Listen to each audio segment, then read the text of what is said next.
Bonjour et bienvenue dans l'Aura Durable, le podcast pour prendre soin de toi et de la planète.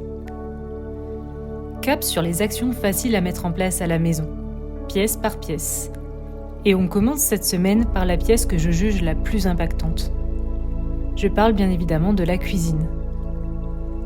Dans la cuisine, il est possible d'adopter beaucoup de gestes écologiques afin de faire des économies d'énergie et d'eau, mais aussi réduire tes déchets et limiter le gaspillage alimentaire.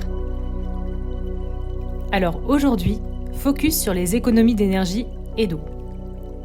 On commence avec la cuisson sur plaque de nos aliments. Voici quelques gestes simples. Premièrement, mets un couvercle sur les casseroles. Cela peut réduire la consommation d'énergie d'environ 25% lors de la cuisson. Ce n'est pas négligeable. Tu peux aussi adapter la taille de la casserole à la plaque. Une petite casserole sur une grande plaque, ça gaspille de l'énergie. Tu peux couper la plaque un peu avant la fin de la cuisson.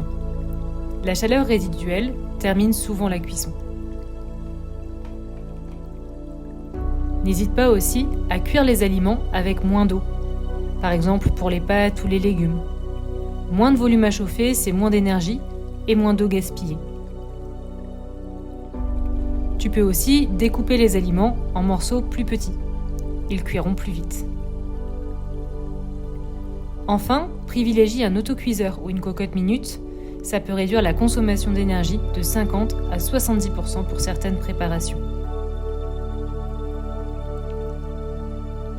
Pour la cuisson de tes plats, il t'arrive sûrement, comme moi, d'utiliser ton four. C'est l'un des appareils les plus énergivores de ta cuisine. Là aussi, il existe des gestes super simples. Évite le préchauffage quand ce n'est pas nécessaire, comme lorsque tu souhaites réchauffer un plat, faire des légumes rôtis ou encore des plats mijotés. Essaie d'optimiser tes recettes pour cuire plusieurs plats en même temps. Utilise la chaleur tournante, c'est beaucoup plus efficace. N'ouvre pas trop souvent la porte, car la température chute très rapidement. Et enfin, tout comme pour la plaque, éteins ton four avant la fin de la cuisson et utilise la chaleur résiduelle.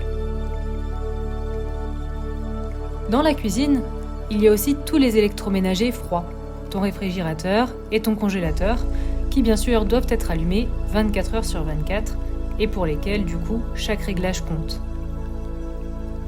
Les températures recommandées sont de 4 degrés pour le frigo et moins 18 pour le congélateur. Tu peux déjà commencer par les vérifier. Surtout, n'oublie pas de laisser refroidir les plats avant de les mettre au frigo. Dégivre régulièrement, à la fois ton réfrigérateur et ton congélateur, parce que quelques millimètres de givre augmentent énormément la consommation. N'oublie pas de nettoyer régulièrement la grille arrière du frigo, pour améliorer l'efficacité. Et surtout, remplis-les au maximum. Un frigo ou un congélateur vide, ça consomme plus d'énergie. Mais là, attention au gaspillage alimentaire. Si tu viens à changer ta cuisine, privilégie les plaques à induction, aux plaques électriques ou au gaz classique. Privilégie aussi les appareils avec une bonne classe énergétique et un bon indice de réparabilité. Évite les appareils surdimensionnés, car tu n'arriveras jamais à remplir ton frigo XXL. Et privilégie les appareils multifonctions, comme le four combiné. En ce qui concerne les économies d'eau, ça va peut-être te surprendre, mais les lave-vaisselle actuels utilisent moins d'eau qu'une vaisselle à la main.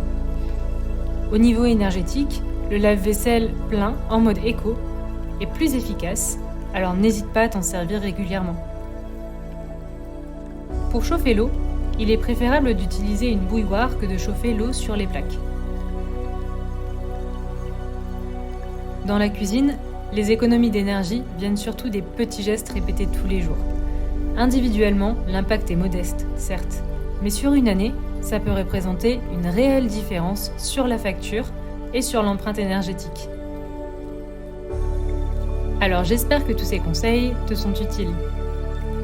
N'oublie pas qu'il n'est pas nécessaire de changer toutes tes habitudes aujourd'hui. Choisis simplement 1 ou 2 gestes, mets-les en place dans les prochains jours, les prochaines semaines, et quand ils font partie de ta routine, réécoute ce podcast et ajoute-en de nouveaux. La progressivité est la clé de tout changement. Jeudi, on continue dans la cuisine avec les gestes liés aux déchets et au gaspillage alimentaire. Alors je te dis à jeudi!